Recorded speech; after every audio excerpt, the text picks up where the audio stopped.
राहुल, हमने कहा था ना तुमसे कि वो तांत्रिक के पास जाओ। वो चिल्लाने लगी कि किसने किया है हमारे साथ ये। और भाई ये बिल्कुल हम दोनों ने इमेजिन नहीं किया था कि वो इस लेवल तक चली जाएगी। वो गई भगवान जी की फोटो लेके, उसके बाद आके के श्रुति को बोलती है तुम कसम खाओ भगवान की कि तुम ये नहीं की हो। फिर आई मेरे पास, प्रतिमा तुम कसम खाओ कि तुम हमारा काजल नहीं ली हो। मैंने मन में भगवान को बोला, भगवान जी आपको तो पता ही है कि ये मेरा काजल, और हाँ मेरे से गलती हो गई, मैं उस चीज के माफी मांगती हूँ, लेकिन ये जो मेरे मुंह से बुलवा रही है वो मेरा काजल था, इसका काजल नहीं था। तो मैंने इसके साथ कुछ नहीं किया और मैं कसम खा ली कि हाँ मैंने तेरे काजल के साथ कुछ नहीं किया। फिर उसने चालू किया एक अलग ही लेवल का नाटक, जो तो बिल्कुल अनएक्सपेक्टेड था। एक तो वो मेरे बाजू में सोती थी, हर रोज रात को वो कॉल करेगी अपने बॉयफ्रेंड को और फिर बोलेगी राहुल, हमने कहा था ना तुमसे कि वो तांत्रिक के पास जाओ और जिसने भी हमारे काजल के साथ ऐसा किया है उसका पूरा खानदान बर्बाद कर दो। हर रोज उसको अपने बॉयफ्रेंड से अपडेट लेनी है कि वो गया कि नहीं तांत्रिक के पास। मैं मन में सोचूं कि एक तो ये जिससे बात कर रही है वो इतना वेला है, प्लस वो जिसके पास जा रहा है वो कितना वेला होगा। लेकिन एक टाइम पे तो सच में मेरे को इतना डर लग रहा था कि वाकई में ये कुछ करवा रही है। डर इस लेवल का था कि जब मैं ऑफिस जाती थी मुझे एक तो हर दिन ये चीज का गिल्ट होता था कि मैंने क्यों ही किया ऐसा। चलो अब कर दिया, अब क्या, अब अपने आप की सेफ्टी प्रायोरिटी पे रखनी थी। हर रोज रिक्शे से जाती थी, ऑलमोस्ट जब तक ये सब सीन चला है मैं रिक्शे से गई हूँ। प्लस मैं आसपास के सारे लोगों पे नजर रखती थी कोई मेरा पीछा तो नहीं कर रहा। हर रोज इसका नाटक देख देख के हम दोनों के कानों में से खून निकलने लग गया था कि तुम गए उस तांत्रिक के पास, हमने तुमसे कहा था ना। इतना गंदा गंदा बोलने लग गई थी कि हम दोनों की टॉलरेंस बिल्कुल अब जीरो हो। फिर एक दिन उसका कॉल आया, सुनते सुनते मेरा दिमाग खराब हो चुका था। मैंने उसको बोला, मैंने कहा क्या है, ऐसा तांत्रिक है तेरा, कर नहीं पा रहा कुछ, काजल नहीं ढूंढ पा रहा है तेरे, यहाँ बुला ले हम बता देंगे उसे कहाँ है तेरा काजल। पागल औरत। मैं इतने गुस्से में बोल रही थी, श्रुति आई, उसने मेरे को शांत किया कि तू इतना मत चिल्ला और अभी ये मैटर आगे बढ़ाएगी पता नहीं क्या। I know Kajal is not such a big deal, लेकिन एक छोटी सी चीज ने कितना बड़ा मैटर क्रिएट कर। जैसे ही मैंने उस दिन उसको सुनाया, कुछ टाइम बाद उसने पीजी छोड़ दिया। चलो यहाँ तक भी चीजें नॉर्मल हो गई। ऑलमोस्ट 1-1.5 महीना हो गया था उसको पीजी छोड़े। मेरे रूम के बाहर एक टैप था, मैं ऑफिस से आके वहाँ पे अपने कपड़े वॉश कर रही थी। ऑलमोस्ट 1-1.5 महीना हो गया था, तो वहां से झाड़ू तो लगी है ऑब्वियसली, और मैं वहाँ पे कपड़े धो के कपड़े सुखाने गई हूँ।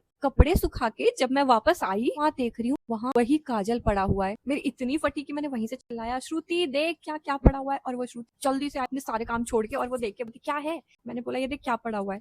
तो वो कहती हाथ मत लगाना, झाड़ू से फेंक दे। मेरे को इतनी जोर का डर लगा, मैंने झाड़ू मार के वो फेंक दिया। और उस रात तो वाकई में हम दोनों इतने डर गए थे कि ये लड़की को पीजी छोड़े हुए 1-1.5 महीना हो गया, ये अभी तक इसी चीज के पीछे पड़ी हुई और पता नहीं कहाँ से आया, कैसे भिजवाया उसने, कि खुद आके रख के गई है, क्या किया है उसने। लेकिन उस टाइम पे हम बहुत ज्यादा डर गए थे। उस टाइम तक ये डर रहा हमारे दिमाग में, बट ठीक है over a period of time सब चीजें नॉर्मल हो गई और हमारे दिमाग से भी ये चीज चली गई। लेकिन ये लड़की ने मुझे ये सिखा दिया, पहली चीज तो ये, जो कर रहा है वो उसके कर्म है, कभी भी आप उसके लेवल पे मत जाओ। मुझे वो चीज नहीं करनी चाहिए थी जिसकी वजह से ये सब नहीं हो। दूसरी चीज, जहां तुम्हें लग रहा है कि सामने वाला गलत कर रहा है, चुप मत रहो, मुंह पे कन्फ्रंट कर लो, बोल दो बस, ठीक है, तुम्हारी वहां पे फ्रस्ट्रेशन निकल जाएगी। आगे उसके कर्म उसके साथ, तुम्हारे कर्म तुम्हारे साथ। आई एम श्योर आप सबको भी ऐसे कोई ना कोई नमूना तो मिला ही होगा लाइफ में। अपने एक्सपीरियंसेस भी शेयर करना कमेंट्स में। नेक्स्ट वीडियो में मैं आपको बताने वाली हूँ मेरे साथ क्या पैरानॉर्मल एक्सपीरियंस हुआ था उस पीजी में। तो मिलते हैं अपनी नेक्स्ट वीडियो में, बाय।